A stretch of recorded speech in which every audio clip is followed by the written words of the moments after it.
proverb I chose to do is you can lead a horse to water, but you cannot make him drink. This phrase has been around since the 12th century when John Haywood stated, "A man may well bring his horse to the water, but you cannot make him drink without he will." Like most, Haywood believes that you can help someone as much as you can, guide them in the right direction, but in the end, what they chose to do is up to them. I agree with most of the people who state this and interpret it this way, but at the same time, I believe that this saying has a much deeper meaning than just that. I see family and friends help out one another and try to guide people into making better choices all the time. Sometimes these people do help, sometimes they don't, but it's not their job to make choices for you. Every person has a choice, whether it be what you're going to eat for dinner or what you're going to do with your life. These, plus all the in-between choices, are up to each individual. Yeah, there might be someone who helps you, guides you, gives you advice on how to go about things, but they cannot force you to make a decision. It's all up to you. Everything's up to you. The people who help you through life are often your parents. They nurture you from the time you're born until now, and usually what they tell you, you believe because they're your parents. And I've noticed that every parent has a different approach on how they parent, and based off of my personal and past experiences, I've seen multiple kinds of parenting.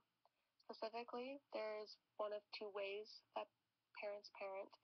One is the "I don't care what you do" kind of parenting, and the other is the more involved and active parents who want to give their kids everything that they never had as a child.